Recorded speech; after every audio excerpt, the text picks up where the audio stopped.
Okay, I think we can start. So, good afternoon, everyone, and welcome to our today's webinar, Law for the Climate Crisis, Humans, Animals, and a Sustainable Future. I would like to introduce our special speaker for today, Professor Dr. Stephen Minas. He holds a PhD in law from King's College, London, and a master's degree in international relations from the London School of Economics and Political Science. He is professor and founding director of the Sustainability Innovation and Law Circle at Beijing University School of Transnational Law. He also participates in UN climate negotiations as a member of the EU team, and also is a chair of the UN Climate Technology Center and Network Advisory Board. So we see Professor Minas is not only a scholar, but also has a lot of practical experience. So that's why we are particularly honored to have him with us today. He has also published, of course, in the area of European comparative international environmental law, and with a particular focus on law, finance, and technology. So Stephen Minas, Professor Minas will now give a presentation for 15 minutes and then followed by a Q&A. If you have any questions or comments, you are welcome to drop your comments or questions in the chat box. So you don't have to wait until the end of the webinar or until the end of the Q&A session. So as you can do that anytime. We value your feedback, yeah, and we will try our best to answer your questions, and we also look forward to hearing your feedback. So with that, I will turn over to Professor Minas, and thank you very much, Stephen, for accepting the invitation and taking the time to share this topic. It's a very important topic with us today. Thank you very much, Professor Cho. It's a great pleasure to be with you, and many thanks for the invitation to speak in this webinar. Let me begin by saying that I'm speaking today in a purely personal academic capacity, but I will, of course, reflect on some of the policy and diplomatic developments that are also happening around EU climate law and international law. May I ask for the presentation to be shared, if that's possible, please? So my topic today, if you can, that would be wonderful. Yes, yeah. Thank you very much. I should also say that it's a particular pleasure to be with you at in a series of webinars for Fu Jen Catholic University. I had the pleasure to visit a couple of years ago, and it's great to be back, although of course just in an online capacity today. So the topic indeed is law for the climate crisis, which I think is for many of us a familiar topic, but particularly today focusing on the intersections between climate law, the climate crisis, and relations between humans and non-human animals, or simply animals, as I'll say, for the ease of description. So how does the climate crisis implicate, how does it raise questions about the relationship, how we treat animals, animals as affected by climate change, but also animals as contributors to some of the climate solutions that we are trying to implement, of course, in the European Union, but also internationally. Now, the structure of today's discussion, a very brief introduction to the state of climate change, which again is, I think, quite familiar to most of us, so I'm not going to go into that in great detail. An introduction to the legal frameworks of climate law at the international level, of course, the Climate Convention, the Paris Agreement, but then in more detail, how the European Union legal order is responding to climate change.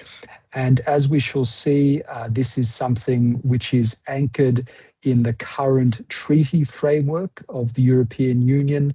The last big bang of treaty updates, of course, coming in a period where policymakers are also dealing with climate change, but then a great deal of legislation, directives and regulation which are addressing various aspects of climate change. And of course, and this is perhaps one of the criticisms of European law, never standing still, always some new proposal of law, some reform proposal. So this is also an aspect that we're dealing with in the context of climate change. And then, having discussed the legal frameworks for climate change, turning to this question of animals. Why are animals relevant when we look at dealing with climate change? Are there some ways that we can make space for animals in climate law so that we are on the one hand more effectively responding to the problem of climate change, but on the other hand, we are also taking into account the experiences of animals and animal suffering as well. So that's the basic structure today. Can we go to the next slide, please? So the climate crisis in 2026, this is some of the latest findings from the Intergovernmental Panel on Climate Change. Now, of course, the IPCC is not itself a research body, but it was established by the United Nations more than 30 years ago in order to synthesize, to create an authoritative summary of scientific and social scientific research regarding climate change. And its reports are negotiated and adopted by UN member states. And for that reason, they carry some authority within the UN system. So the first point, of course, shows that there is no longer any doubt that human activities are responsible for global warming. I think that's been clear for some time now, confirmed by the IPCC. Significant global average temperature increase above 1 degree Celsius.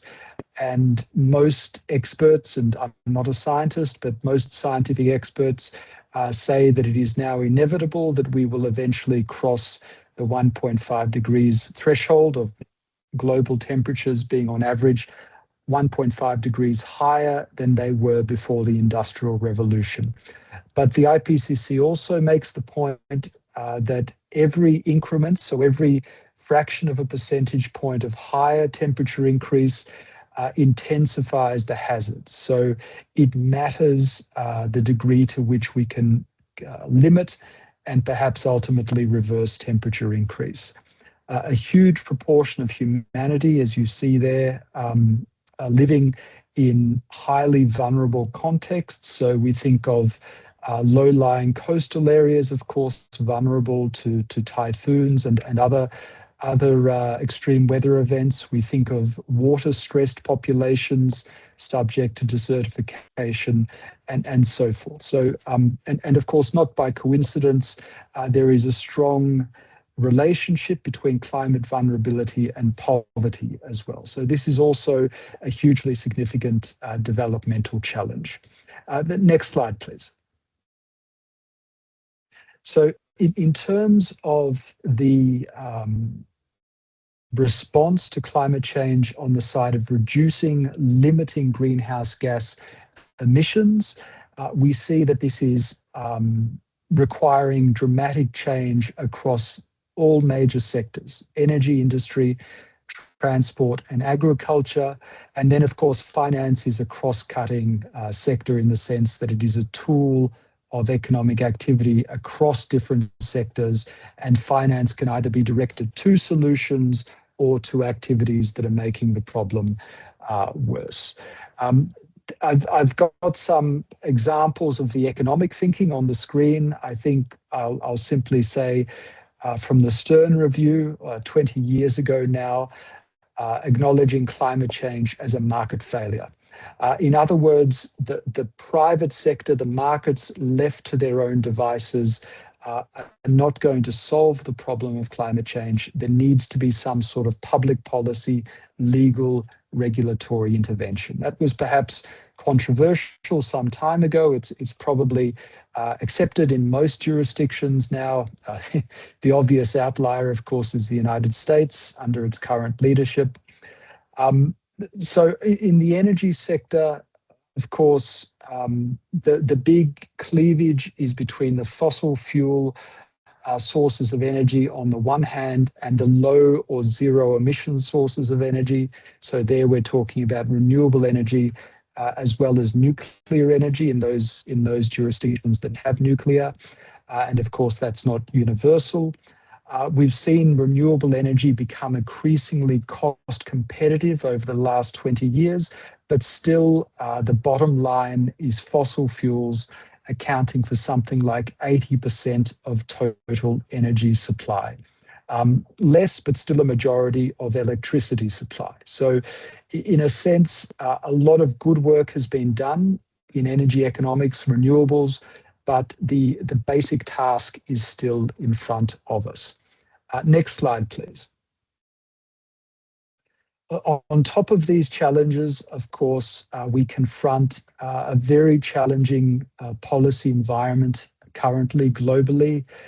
The effect of first of all, the war in Europe between Russia and Ukraine, and now the war in the Middle East between the United States and Israel and Iran, resulting in major energy shocks, major spikes in the price of energy, and potentially energy shortages or energy rationing in some parts of the world.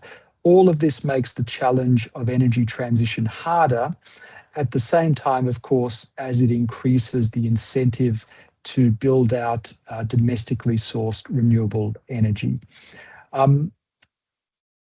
There are other challenges in the policy domain.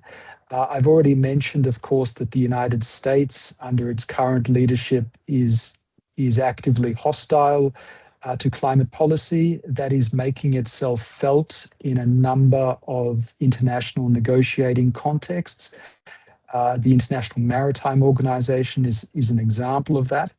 At the same time, of course, there are many subnational governments and businesses in the United States which are still major innovators in the clean energy economy. But clearly, the direction of policy from Washington is a challenge.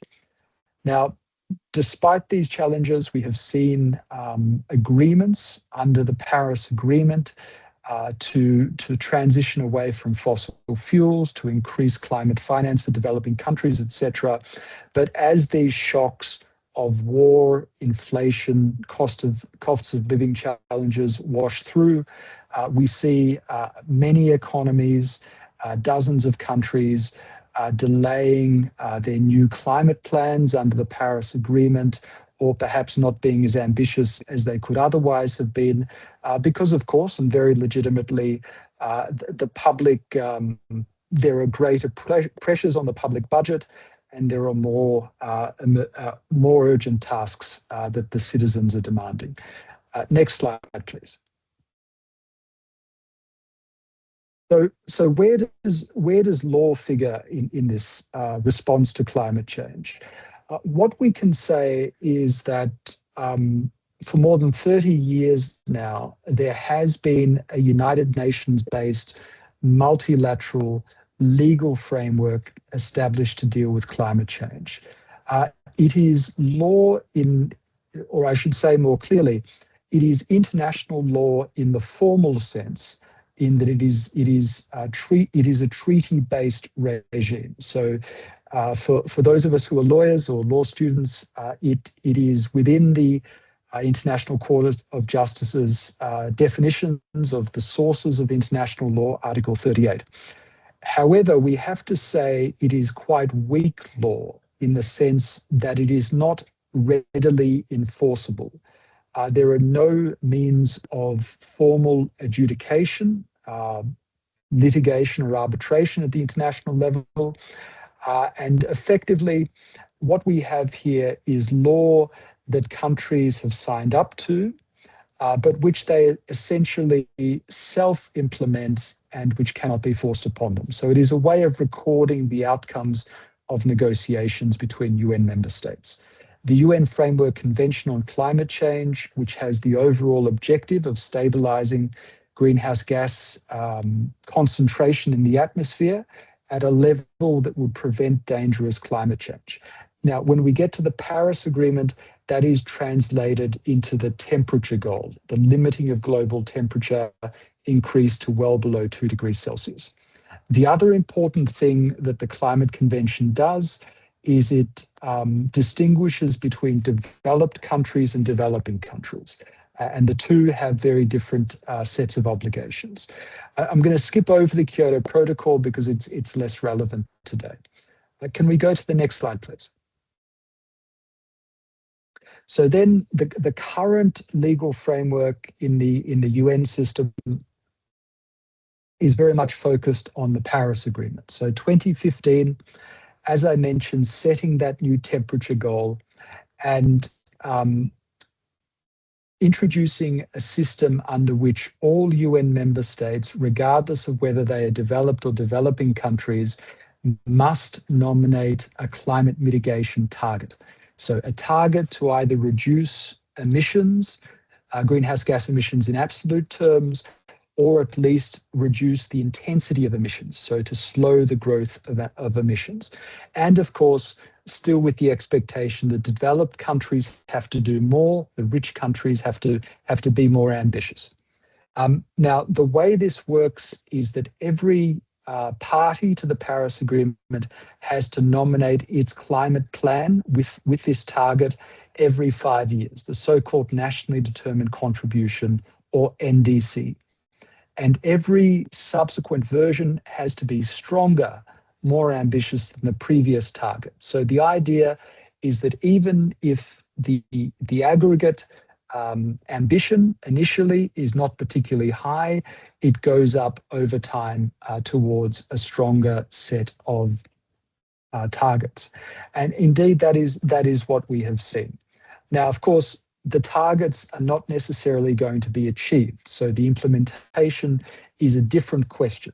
And one of the other things that the Paris Agreement does, as did the Climate Convention before it, is require developed parties to provide support, financial, technological, capacity building support to enable the poorer countries, the developing countries, to achieve their targets. Next slide, please. Now, that is the international framework, and I should say the European Union was one of the countries most, 27 countries, but this is another point. The European Union negotiates as one EU in the context of international climate law, climate negotiations. So when the EU goes to a conference, a UN conference such as the Paris Conference, the EU countries have already developed their position and they negotiate with one voice as the European Union. And the EU was, of course, very much in favor of what became the Paris Agreement, to have an international agreement that applies to all countries, all UN member states, regardless of whether they are developed or developing countries. Now, why does the EU take a position of wanting stronger outcomes at the international level? Partly because there is an internal legal requirement that the EU tackles, combats climate change. So dealing with climate change is included in the Treaty on the Functioning of the European Union under a number of headings: environmental, energy, cohesion, so economic competences, but particularly with environment. If we can go to the next slide, please. So we see here that the EU policies must contribute to a number of environmental objectives. and they include there in bold, promoting measures at the international level to deal with regional or worldwide environmental problems, and in particular combating climate change. So one could take a realist perspective and say the real reason that the EU is concerned about climate change is, one, because it's an environmental threat, and two, because the EU as a union which is dependent on importing fossil fuels has an economic and security interest in the transition to clean energy. All of that is true, but there is also this legal basis that requires the EU to take action on climate change domestically and also internationally. Next slide, please. Now, as I mentioned earlier, the EU policy on climate change and the legal frameworks change regularly, but there have been a number of milestone moments where policy has been significantly redirected. And in the case of the EU, 2019 was such a moment. So much of the climate law, the law relevant to climate change on the EU, was developed or significantly reformed in 2019. Now, what happened in 2019 was that particularly in the summer, there were serious climate intensified extreme weather events in the EU, wildfires, floods, etc. And then, of course, there was also European elections that year. And EU citizens in that election year were very clear that they wanted a stronger response to climate change because they had begun to feel the actual impacts of climate change, not the theoretical, the future impacts of climate change, not climate change as it is affecting other countries, but personal lived experience. And in response to that, the new European Commission, the member states, introduced a package known as the European Green Deal to respond to a number of environmental challenges, but most prominently climate change, through the creation of the first European climate law, through the reform of EU energy legislation to make it geared towards accelerating the transition to cleaner energy, and through the introduction of a number of new measures, such as the Carbon Border Adjustment Mechanism, which entered into force this year. Next slide, please.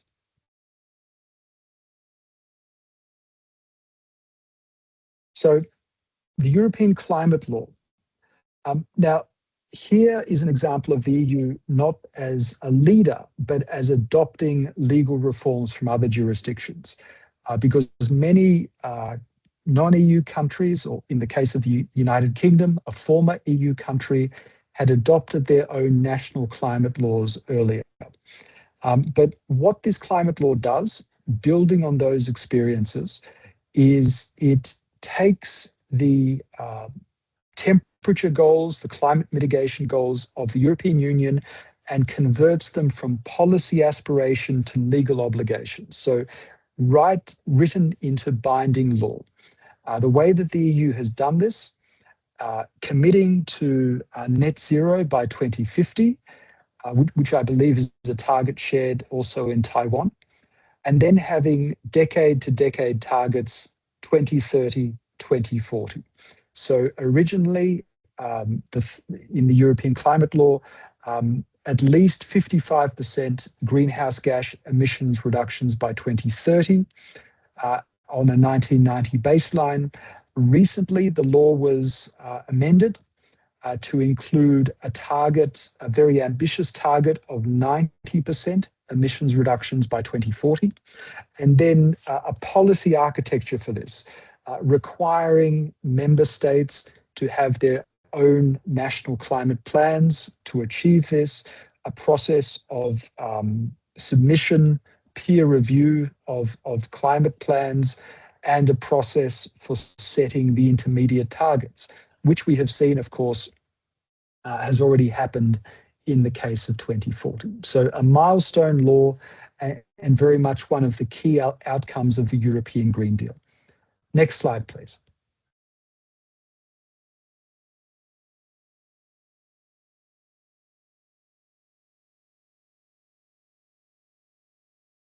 So predating the European Green Deal, but strengthened in recent years, is the European Emissions Trading System as the main legal tool for reducing greenhouse gas emissions. So this is dealing with that problem of climate change as a market failure that I mentioned before. Putting a price on carbon, so internalizing the negative externality of industrial activity resulting in greenhouse gas emissions by requiring the polluter to pay a certain price per ton of carbon emitted, and then creating a market mechanism to incentivize emission reductions at the most efficient point. So what I mean by that is that if a business, a covered undertaking, has an obligation under the EU ETS, it can overachieve its target and can sell the surplus that comes from that overachievement to other businesses which also have an obligation, but which find it harder to. I see we've reached the conclusion. Other businesses which find it harder in the shorter term to reduce their emissions, and therefore have the option of buying credits in order to cover their obligation. So emissions trading is a policy tool which many countries and subnational jurisdictions have adopted, but which the European Union has very much been or I should say, with more humility, one of the pioneers, shall we say, and certainly the largest emissions trading system by volume and by price. I think the current price is something like 77 euros, which of course at that level is going to incentivize some technological changes, some operational changes, but of course it is not going to solve the problem on its own. Now, I do hope that the slides will come back onto the screen before too long, but to continue the discussion, in addition to the EU ETS, a dedicated suite of laws at EU level on energy transition. So thank you very much. If we can go to the next slide, please. So directives on renewable energy, on energy efficiency, legal reforms to enable or to provide favourable legal treatment for self-producers of renewable energy. So thinking of households and businesses that have solar panels, they produce energy, but they can also consume it. Energy communities, etc. A lot of work which has been done on reforming the electricity grid in recent years to make it more receptive, more efficient, and to enable greater renewable energy to come into the electricity system. Next slide, please.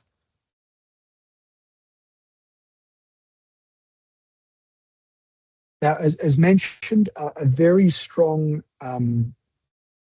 policy overlap currently is, on the one hand, climate change, on the other hand, energy security. So in the years since 2022, the European Union has had this new challenge of effectively weaning itself off fossil fuels coming from the Russian Federation. A lot of the gap has been covered by liquefied natural gas from other jurisdictions, but there's also been a concerted effort to speed up the build out of renewable energy, including by faster approvals, planning approvals, and things of that nature. Next slide, please.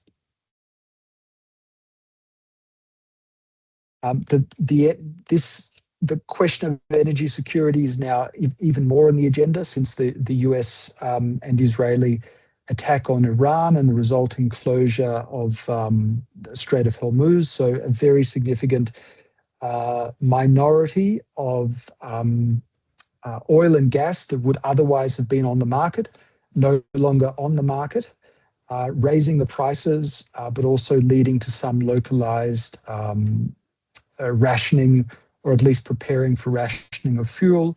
And again, another push in the direction of speeding up the transition to renewable energy domestically. And the European Commission has recently announced a plan on that. Next slide, please. And then, as mentioned, cutting across the different sectors, sustainable finance, so a whole suite of legislation to incentivize decision makers, financiers to invest in sustainable activities and not invest so much in the old economy, the polluting economy. Now, this is not a tool of central planning, but it relies upon mandatory disclosure, reporting, etc., and also a very clear, essentially, menu of economic activities called the taxonomy to show businesses and investors these are the economic activities that the European Union acknowledges as environmentally sustainable. Two things to say about this. Number one, the EU Sustainable Finance Framework has been influential in other jurisdictions in the sense that quite a number of other jurisdictions have been adopting similar laws, not necessarily because of the EU, but drawing upon the EU experience. The other thing to say about this is that the EU has recently been criticized, and I think fairly criticized, for weakening some of these sustainable finance frameworks in response to pressure from certain aspects of business and certain member states. But nevertheless, even with those changes, I would say that this is still quite a significant package of laws. Next slide, please. And then, of course, adaptation as well.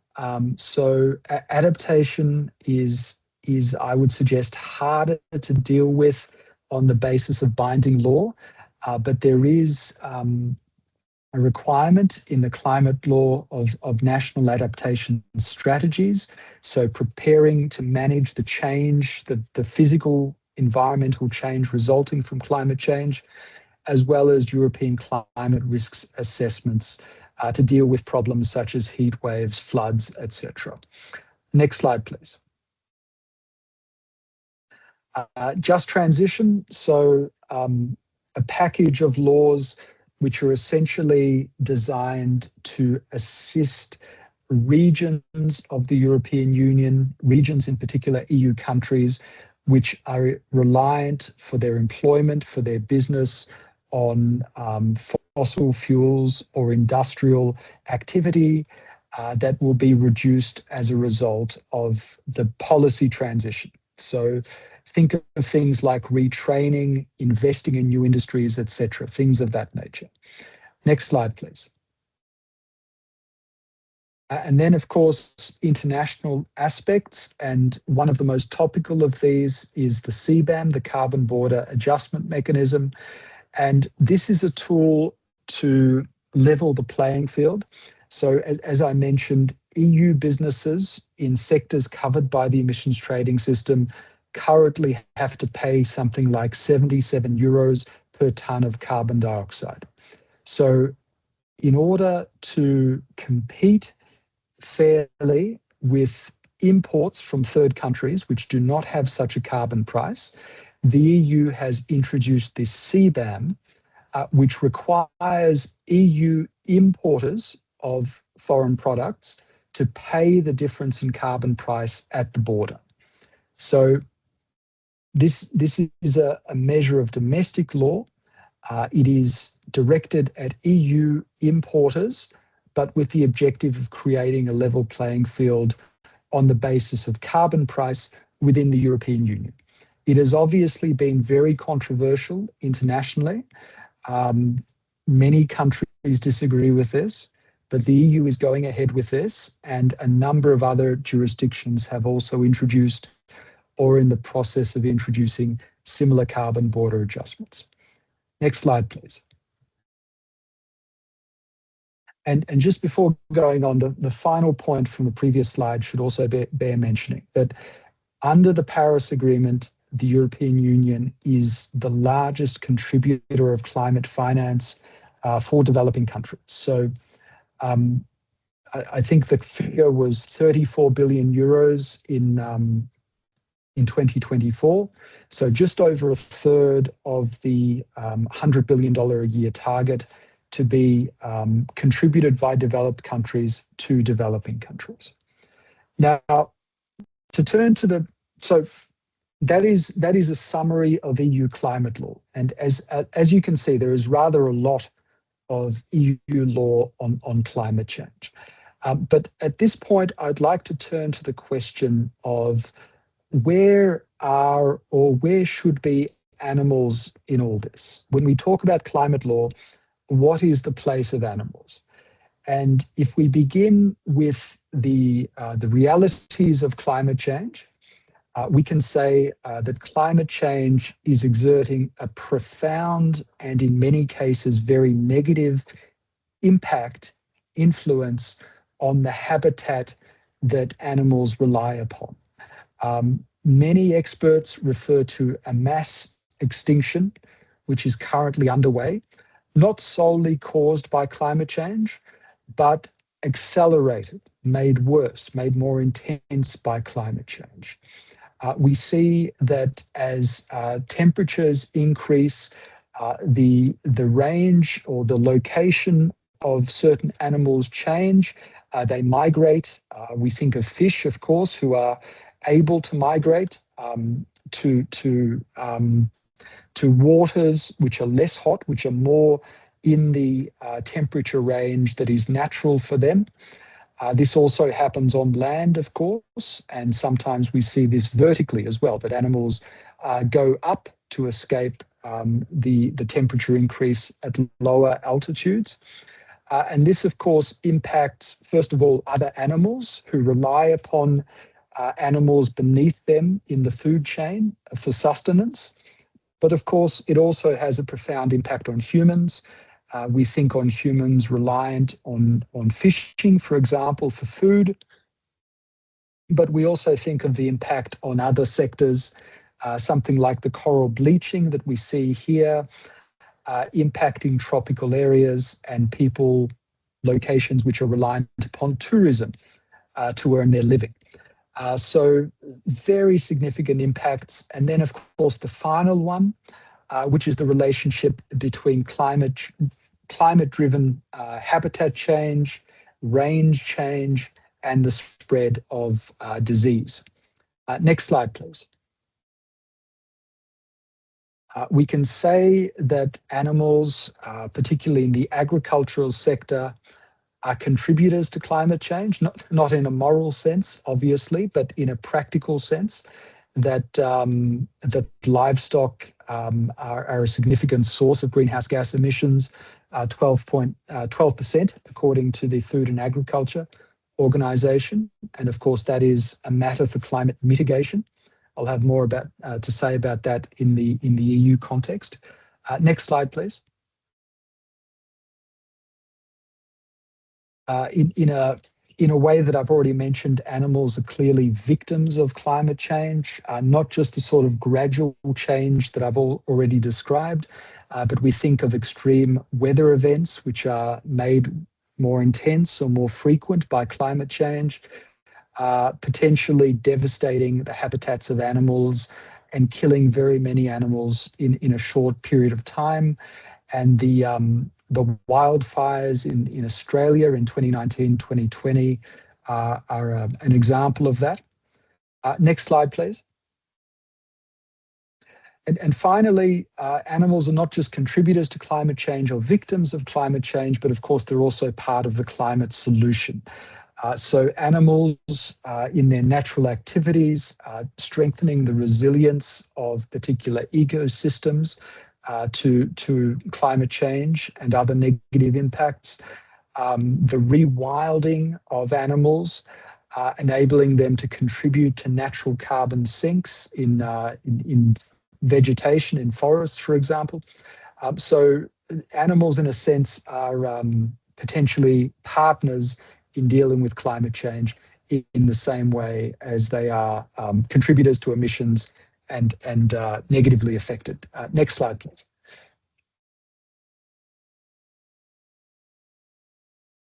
So before turning to animals and climate law, I want to say something about climate justice and where we locate animals in this. Next slide, please. There are a number of different theories and approaches to climate justice. I've got some of them on the screen here. We talk about justice between countries. So the Climate Convention, for example, requiring developed countries to assist developing countries. We also talk about intergenerational justice. So future generations, of course, have no capacity to control our decisions today regarding climate change, but they will be negatively impacted by negligence, refusing to deal with climate change seriously. So justice between generations. Most of these approaches to climate justice are anthropocentric or human-centric. They're concerned with justice claims amongst humans. What some thinkers have been suggesting in recent decades is enlarging the community of concern to also take into account, not necessarily in the same way as humans, but in some way to also take into account non-human species. So if we go to the next slide, please. Animal inclusive approaches. So the notion from Peter Singer that non-human animals are fellow sentient creatures capable of feeling pain, cold, hunger, etc., and therefore worthy of our consideration. The question of animal rights is a complicated one and not one that I intend to go into here. But whether we are concerned with animals as rights holders or whether we are concerned purely with animal welfare, then these are the sorts of things that we would be considering. The Paris Agreement doesn't take these points up, but it does refer to the Latin American concept of Mother Earth. It does refer to ecosystem integrity. It does this in the preamble, so this isn't binding law. Next slide, please. If we look at what Catholic social teaching has to say, and with the major caveat that I'm not a theologian, but I think a lot of people more expert than I have made the point that the concern for animals is deeply rooted in Catholic teaching, not on the basis of animal rights, but on the basis of human dignity, that the mistreatment of animals is beneath the dignity of humans. Animals as part of creation are deserving of, as it says in the Catechism, kindness from the side of humans. Next slide, please. The encyclical Laudato Si, a very important milestone here. I think the late Pope Francis has been acknowledged globally as a leader on environmental questions and also a major contributor to Catholic thinking on these questions. And here we see that in Laudato Si, Francis notes that the Bible has no place for a tyrannical anthropocentrism. So this is the notion that that humans are stewards of creation, but they are not the despots of creation. Next slide, please. More specifically here, we see also in Laudato Si that the late Holy Father links the impact of climate change on animals with the problems of poverty. That people who are reliant upon animals for their economic living are negatively impacted due to some of the habitat changes caused by climate change. Next slide, please. So I think we can see a number of different approaches to dealing with animals in the context of climate justice, secular approaches, and of course, Catholic social teaching and other religious approaches, which we don't necessarily have the time to get into here. Now, how we can respond to these challenges in a legal sense. This is from a road sign in Greece that I noticed some time ago. It's to remind motorists that the road is a crossing used by bears. And it simply says in Greek, we live together, reduce your speed. So a very simple thing, drive slower so you don't hit a bear. Of course, at the level of climate change, it's much more complicated, but it's the same basic principle, it seems to me, that we share the planet with animals who are impacted by climate change in the ways that we've discussed, and how can we deal with that through law? If we go to the next slide, please. So speaking about this in an EU context, we should note that the EU Treaty on the Functioning of the EU acknowledges that animals are sentient beings, and therefore the EU and its member states must pay full regard to the welfare requirements of animals, with a number of very significant caveats, but at least it is there in the treaty, acknowledging animal sentience and the necessity of taking into account animal welfare. Next slide, please. There are a large number of EU-level laws that deal with animals in some way, including general and species-specific laws and directives for animals in captivity, farming animals, animals for slaughter, animals used for medical experiments. And over time, these have become more attentive, stricter about animal welfare and trying to improve animal welfare. Next slide, please. We also see in the context of wildlife, so non-domesticated animals, a number of very significant laws which have amongst their objectives to protect or to restore the habitats of animals in the European Union, to ban the trade in endangered species and various other norms that concern wild animals. Next slide, please.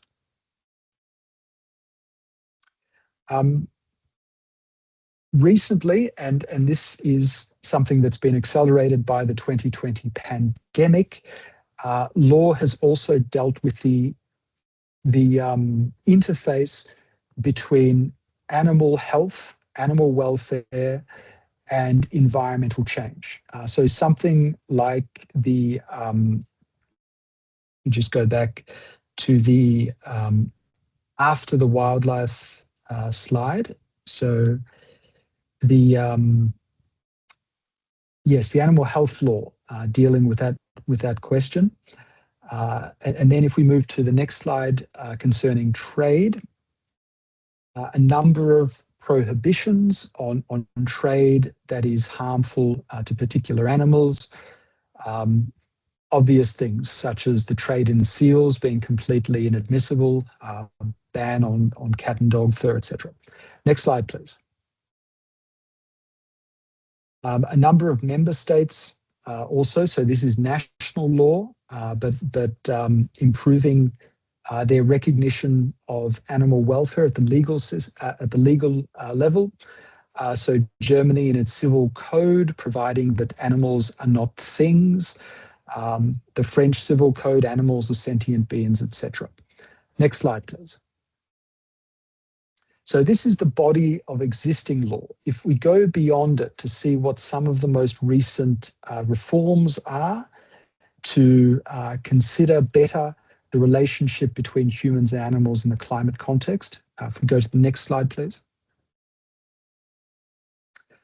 So the Common Agricultural Policy, very large sums of money on agriculture, and in recent years, attempts to incentivize making agriculture less harmful environmentally, so less greenhouse gas emissions, but also better treatment of animals which are kept for agricultural purposes. Next slide, concerning climate change and welfare risks. So proposals from the European Commission to put limitations on the transport of wildlife according to how hot it is, the requirement to provide access to water, etc. Again, this seems quite straightforward, but these are proposals. So this is new law that would represent an improvement. Next slide, please.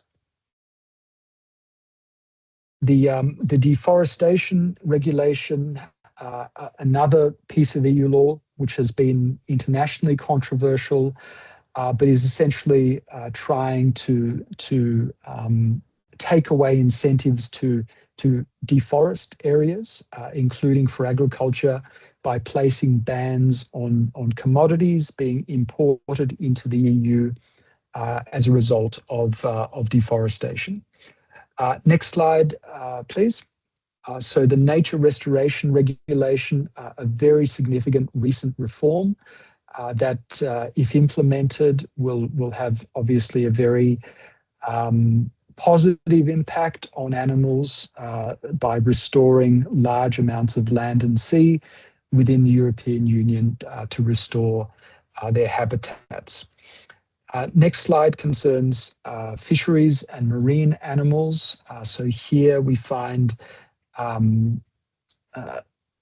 not as strong protections, shall we say, for aquatic animals, but recent action plans and reform proposals.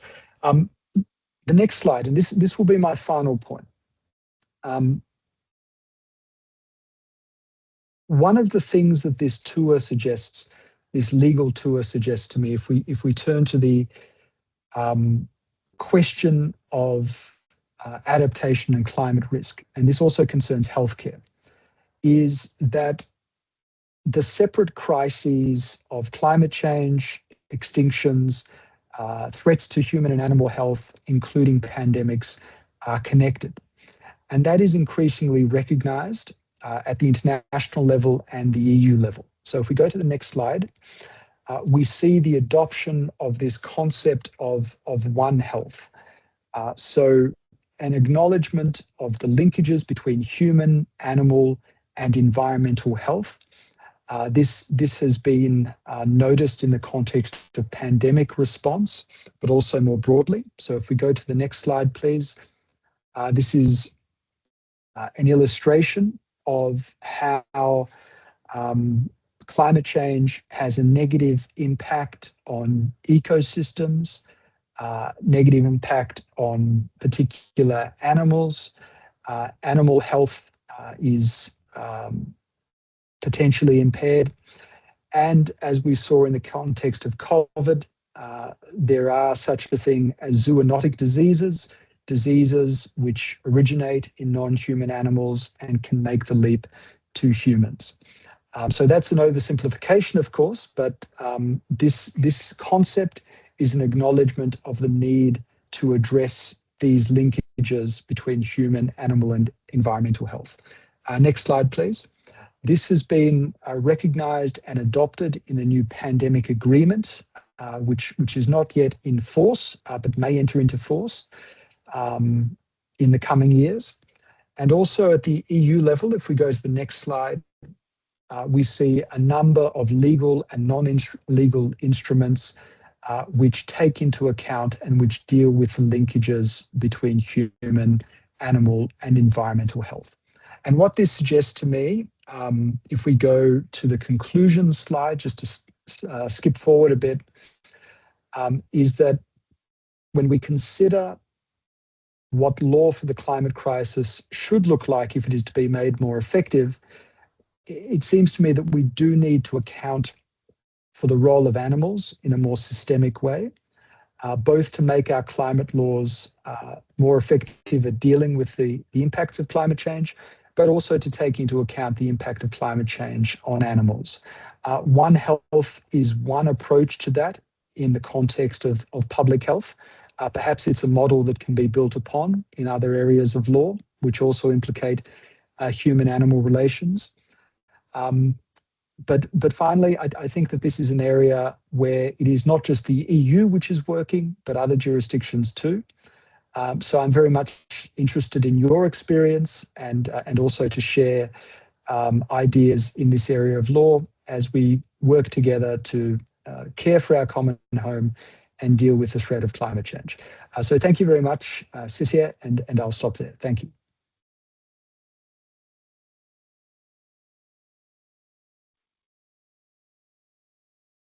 Okay, thank you very much, Professor Minas. We now have 25 minutes for Q&A. I also have some comments that I want to add, but we do have some experts among us. Yeah, so we have not only the online participants, but also here physically, and it's not only students, but we also have experts and participants from the EU, from Taiwan, and from other parts of Asia. So I would like to give priority to our audience. Do we have any questions or comments? Yes, here physically, yeah, that's, can you open your microphone? Yes. And you are also welcome to open your camera. Oh, okay, yes. sure. So yeah, thank you very much for your presentation. So given these current situations, I think it's highly unlikely to achieve those like the goals that we set during the Paris Agreement or SDGs or European Unions. And I do understand that those legal frameworks creates binding force or limitations or standards. But like, how can you really make people to take them those situations seriously and actually like act on them? Like, do you get my question? Yeah, so Yes, the question, yes, thank you. We have the legal provisions, yeah, but your question is how can we implement them in practice that the people will really follow these legal provisions? I think that's the point of your question, yeah. Yes, thank you. Thank you. It's a great question. I'd say a couple of things. Number one, I think you're absolutely right that just because we have these international documents doesn't mean they're going to be implemented. And as I mentioned, there is very little penalty for breaking international environmental law from countries. Now, having said that, what we have seen is that there is a correlation between more ambitious agreements under the UNFCCC and what many countries, certainly not all countries, but many countries are doing in their domestic law and their domestic economy. So we can draw a straight line between the Paris Agreement in 2015 and a great deal of legal developments at the domestic level of parties to implement that, but also a lot of investment decisions made in both the public and the private sectors to strengthen financing for renewables, to strengthen investment in adaptation in the agriculture and other sectors. Now, clearly, international law is not the only or even the main reason for these decisions, but I think it is fair to say that in the absence of an international framework like the Paris Agreement, a lot of these developments would not be taking place or would not be taking place as far as they can. So, of course, there has been research done that suggests that. Now, of course, that doesn't mean it's a perfect system. It's clearly too slow. and we're watching in real time that the most powerful country in the world can walk away from the system, and any country can withdraw from a treaty. It has that right, of course, but the majority of countries, whether they're engaging under the Paris Agreement or in other capacities, are taking climate change seriously. But yes, I share the premise of your question that it's not a perfect system. Now, on the EU level, it's a bit easier in the sense that it is a smaller community of 27 member states. There are penalties. There are incentives to follow EU law that has been agreed upon through the legislative process. So that's the intra-EU arrangements are a bit different, and certainly we can say that law is more effective within the EU than within the sort of general public international law framework in this area. And I would also like to add to this. Yeah, so international law, in principle, can only bind the states. So the main actors in international law are countries, right? Not the individual persons. Yeah. And so this is what the treaties can do. And the members, yeah, the countries that sign up to these international treaties, they have these obligations. Yeah? So it primarily targets the countries. Yeah. Now that the countries have these international obligations, yeah, they have to find the ways, right, to implement that to their own national law. Yeah, and so that's what the countries do by enacting their own national laws. Yeah, and here, of course, it's very important to address those who are the largest contributors to climate change and pollution. Yeah, and it's a combination of making laws, but also, on the other hand, providing incentives. So this is very important, right? That we don't just punish those who contribute, right, to these pollutions, but also to help the people follow these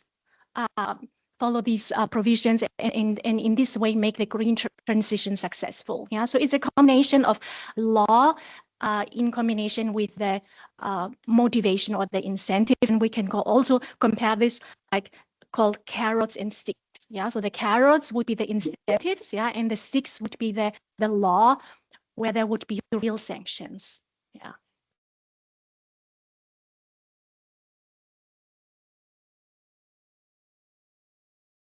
Here we have online, yeah, Shifu, yes, an expert, yeah, for environmental protection and animal protection. Your question, yeah, would you like to ask your question, Shifu? Oh, yes, thank you very much, Professor Minas. We know that the ending the cage movement was quite successful, and EC has responded to that movement and saying that they will promote the relevant law to end the cage in EU. But however, the draft was withdrawn before the last elections. Do you know it will be resumed anytime soon? Yeah, thanks for that. I don't have any information about that, so I can't tell you when and if that will be resumed. But clearly that campaign is there. What the legal result will be, I think, is unclear at this stage. So I'm sorry, I don't have any specific information on that. Here I can help out a little bit, yeah, because I was very interested in this question, yeah. So your question, right, about this was a citizens' initiatives, yeah, years ago, and a citizens' initiative means the citizens sign the initiative, and we need more than 1 million from 7 different member states. And that initiative was successful. Yeah, in the EU, the people collected more than 1 million. I think it was 1.4 million signatures from 7 different member states. So this citizens' initiative was very successful. And what is the purpose of a citizens' initiative? Yeah, they will forward it to the European Commission, because the European Commission is the one who has monopoly in proposing the new laws. So the European Commission has the privilege, to propose the new laws for the EU. But they don't have an obligation to really make the law. They have to respond to that citizens' initiative. And the interesting thing was, this was the only citizens' initiative where the European Commission responded positively. So they promised, that they would propose a new law, to ban the cages, and so it looked. Everyone was very excited about that, But what was the problem? 2024, right? In 2024, we had new elections in the EU. And when these elections were coming up, the Commission then just backed away from its promise. They did not then really make this proposal, and therefore the citizens were very upset, right? They were talking about, okay, this citizens initiative, this is a contribution to democracy in the EU, and this affects our trust in the EU institutions. So the EU Commission should keep its promise. The citizens then also asked the Commission to disclose the file, but the Commission refused to share that file. And so what happened then? The Citizens Initiative, they brought a lawsuit before the General Court of the Court of the European Union. So the Court of the European Union, we have the General Court in first instance, and there is now a lawsuit pending. And just this year, a few months ago, there was an oral hearing. So there was an oral hearing that was held, and now we are waiting for the judgment. The judgment will be delivered probably in this summer. So in a few months, and then it will respond to the question whether the EU Commission violated the law, right, by just not keeping its promise and coming up with this kind of proposal. But even if the judgment would be positive, right, saying, okay, the Commission breached its obligation, what would be the effect? Would that be really good? Would it really be good? Because the effect would be that the Commission in the future will not respond positively anymore, right? Because they know they will then be obliged to keep the promise. So the Commission will be very, very careful to give a positive response. And so this is the situation right now, right? We're waiting for the judgment, whether or not the Commission has an obligation to follow up and keep its promise. This is really a key question, all right? And so it's very good that you mentioned this question. Regarding the revision of the animal welfare laws, right? That the Commission promised.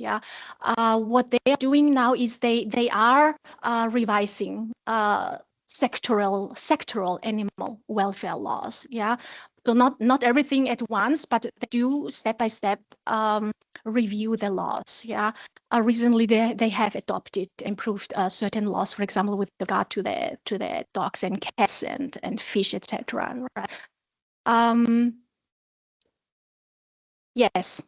So this is a very, very current hot topic right now. Okay. So because the ships are very old, and therefore the EU is of the opinion that this is polluting the ocean, and on this basis seizing or taking control of the vessels or the ships. I don't know if you have any opinion on that, or what is your question now? Why the environment of special maritime law can use this purpose? And your question now is to what extent this might serve as a model for Asian countries to do a similar thing, right? It's not directly related to our topic, right? No, I'm very, very happy to take the question. Thank you very much, Mr. Xia, for the question. I think the first principle is this: every ship has to be regulated, including for its environmental impact, as well as other things, the safety of navigation, the labor conditions of the crew, etc., but including environmental impact. Now, under international law, who regulates the ships? The regulators are the port state, which has responsibility when the ship is calling into a port, but also the flag state of the ship. And when the ship is in international waters, it is solely under the laws of the flag state. Now, that can work very well, but it's a big problem where you have something like a so-called shadow fleet or a grey fleet, or at an individual ship level, a ship which is, for whatever reason, not under the active regulation of a flag state. And as you mentioned, and I'm no expert on this topic, but I've read in the newspaper that a lot of the ships which are apparently used for unlawful purposes from an EU perspective are very old, as you mentioned, and in some cases are environmental catastrophes waiting to happen. And also engaging in activities such as not having their transponder on, so they're not visible to ports or to other shipping, engaging in ship-to-ship transfer of their cargo, which of course can be done, but can also go very terribly wrong. So in these circumstances, of course, EU member states are going to enforce their shipping rules, including their environmental regulations, within their territorial sea, and of course, where the law of the sea allows them to enforce their regulations. So I think this. Now, again, I'm not an expert on the so-called shadow fleet, so I can't say to what an extent this is being managed well or it's a problem which is not being addressed adequately, but it seems to me that the problem you describe also has a very significant environmental dimension, as well as what you said, sanctions, evasion, and things of that nature. So I think the International Maritime Organization it has environmental regulations, but again, they have to be enforced by states, the flag state and the port state. And where the flag state is unable or unwilling to enforce, or indeed if you have ships who are not clearly under any jurisdiction, then that's going to be a very serious problem. I mean, we've seen stories of ships that change the flag more than once during their voyage for various reasons. So I think this is a serious problem. I'm not aware of to what an extent this is a problem also in East Asia, but certainly the European experience suggests that this would be a serious problem in the waters surrounding the European Union, let us say.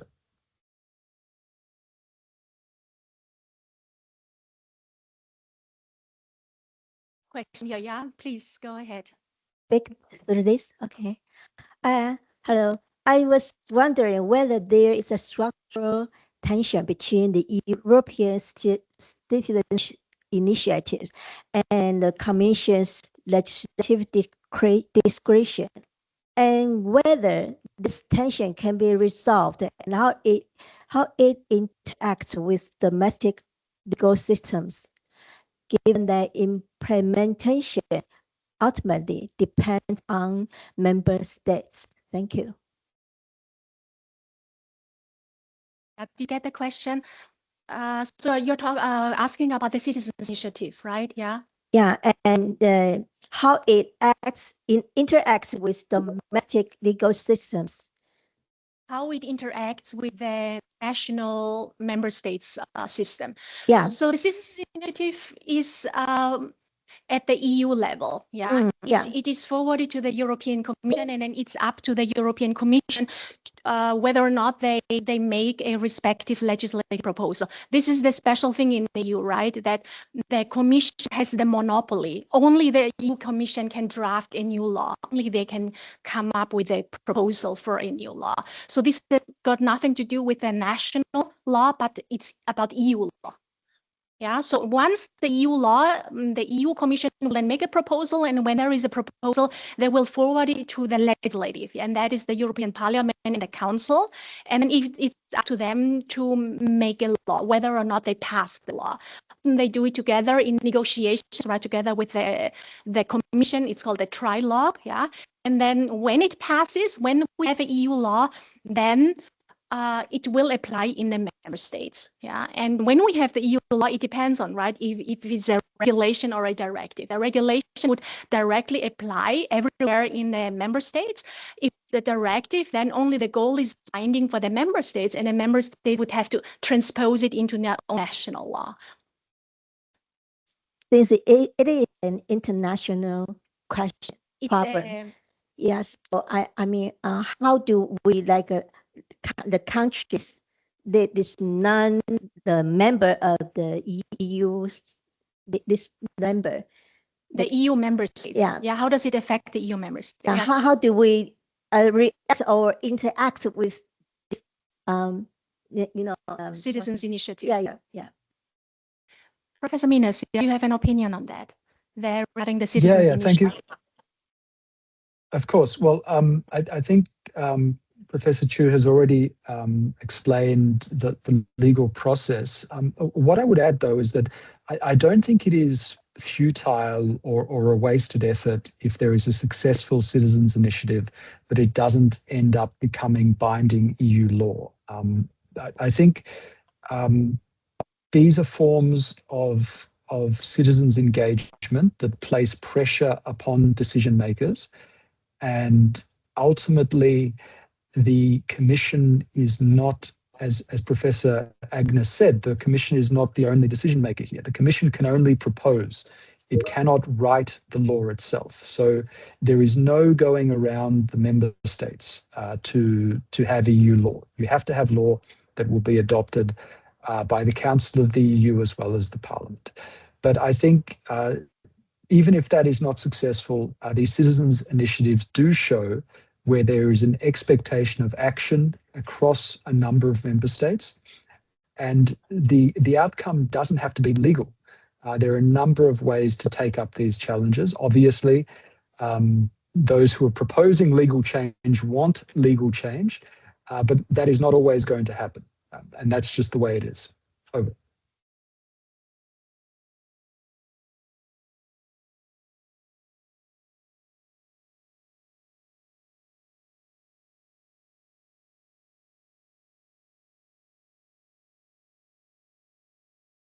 If there are no other questions, yeah, because we have to wrap up, yeah, I just want to share some of my concluding remarks here with you. Here we have a comparison, yeah, of the EU climate law with Taiwan's law. Yeah, so Professor Minas shared with us the European climate law, which was enacted in 2021 and recently amended just this year to include the latest climate target for 2040. Yeah, but you see in the EU, it's very strict. So the reduction of the greenhouse gas emissions is legally binding. Yeah, so it's directly enshrined here in the regulation, and the regulation is a very strict EU law. If we compare this with Taiwan, in Taiwan we had the Greenhouse Gas Reduction and Management Act that was enacted in 2015, and it was revised and renamed in 2023, and is now called the Climate Change Response Act.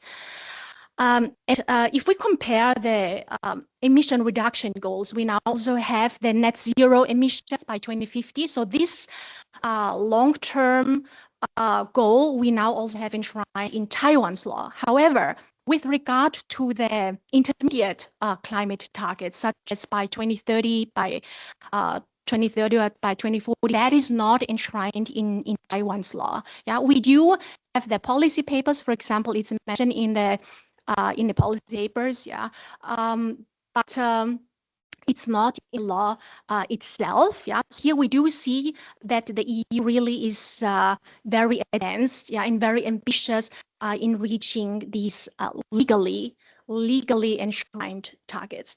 And then can we go to the next slide? So this is the first comparison that I wanted to make, yeah, with Taiwan. And then the second point I want to emphasize, yeah, regarding today's topic, yeah, these climate goals, yeah, are set out at a policy level, at the highest level. So the European Council, here we have all the leaders, the EU member states. Yeah, they make big policy decisions, and in the strategic agenda, which is lasting from 2024 to 2029, they expressly mention it. Yeah, it's one of the key goals to fight climate change and to become the first climate neutral continent in the whole world. Right? In the whole world, the EU would be the first continent to reach the net zero emission goal. Yeah, and the EU leaders make it clear. Yeah, we want to make the green transition a success, meaning we want to harness the potential. Right? So they are not looking at it from a negative perspective, but pointing out and highlighting the opportunities. It's a potential, it's a chance to develop our net zero technologies products, yeah, circular economies, and also the sustainable agriculture. And in terms of agriculture, that would also include the animals. Yeah, so that's something I want to emphasize. Under the European Council, we have the European Commission. So the European Commission, of course, also is a leader, one of the leading EU institutions, yeah, that represent the EU interests. And based on the strategic agenda, the European Commission has set up 7 key priorities also for the term 2024-2029. And one of these priorities addresses sustaining quality of life, food security, water, and nature. And here they also in particular stress to promote a competitive and resilient agriculture and food system, agriculture again including animals, and also preparing for the changing climate. So here with this slide, I want to stress, right, show that climate change, including agriculture and animals, right here is a top concern for the EU. Next slide.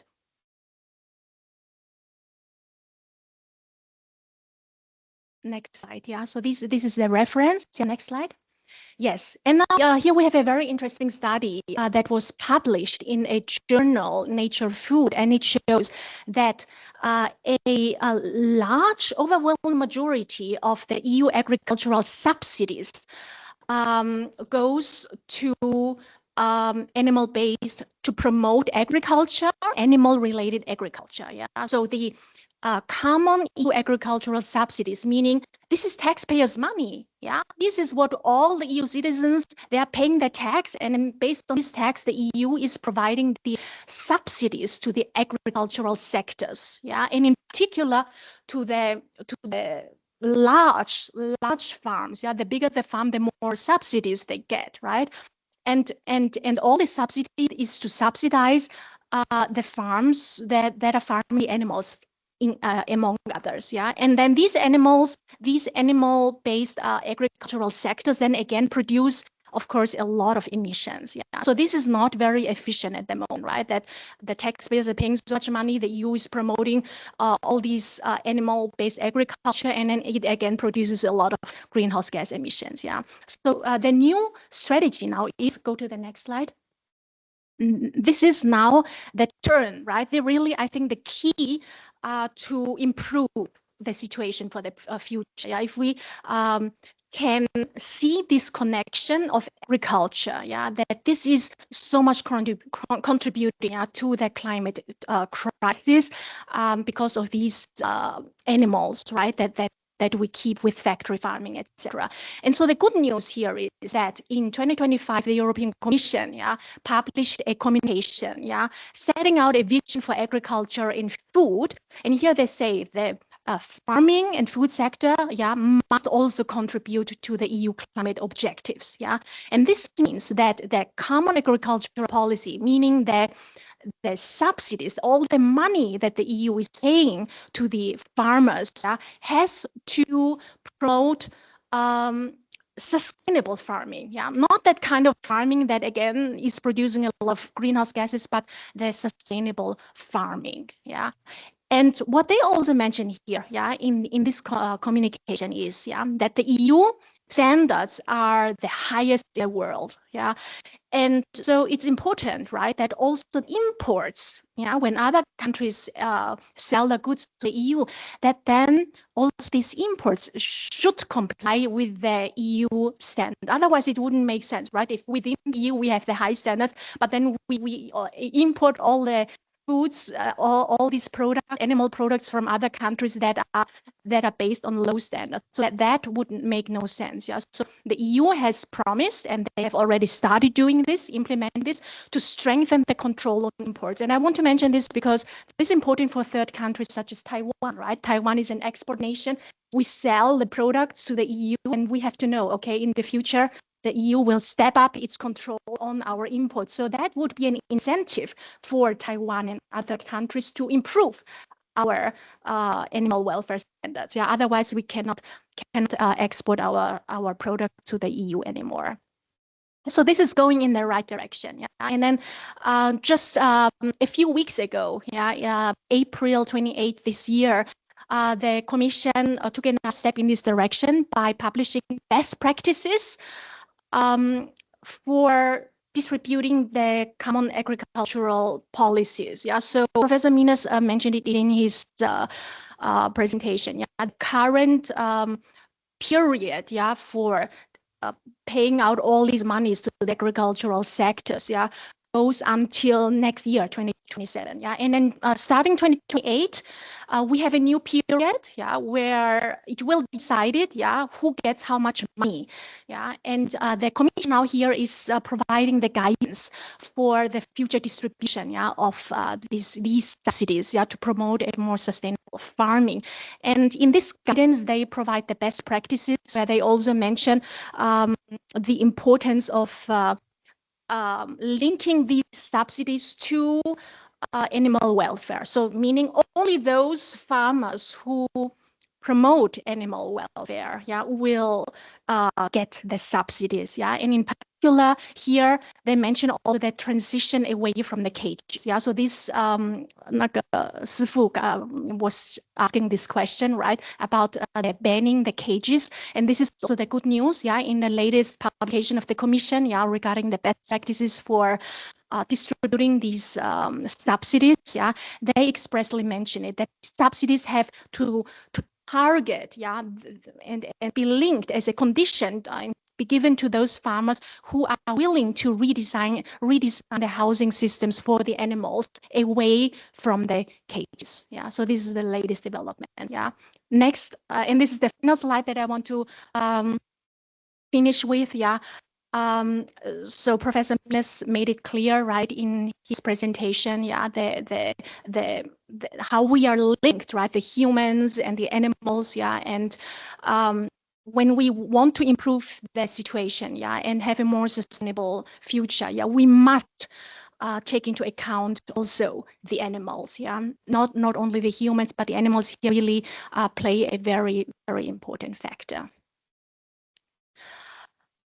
So this concludes our session for today. Yeah, I want to thank everyone very much for participating. I think just by participating in this webinar, it also shows, right, that we all are concerned about this topic, right? And simply by participating, I think you also make a contribution to this. Yeah, so I really want to thank everyone. Yeah, thanks a lot to Professor Minas for taking the time, right?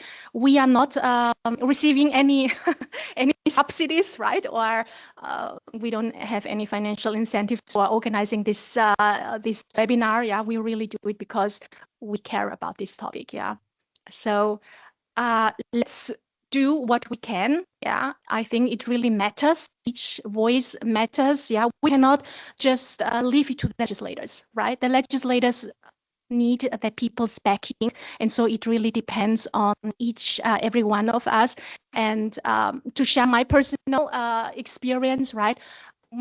We live in a world where everything is getting more complicated, right? And I think a simple solution just would be less buying less, consuming less but better. Yeah, less but better. Yeah, to care about the quality. Yeah, the quality of the product. Yeah, how does it affect the environment? How does it affect the animals? Yeah, we don't want to consume so much. Yeah, just consume less, but better. Professor Minas, yeah, do you have a last word that you want to share with everyone? Yeah, just to say thank you so much. First of all, Professor Agnes, for hosting and for the very wise words that you've concluded today's discussion with, but also to everyone who has participated and joined this webinar. I think these are challenges but also opportunities that we have to work on. And I think there are big problems in the world, but as long as we're working on these challenges, we can always make the world a better place. And let's keep at it. So thank you very much, everyone.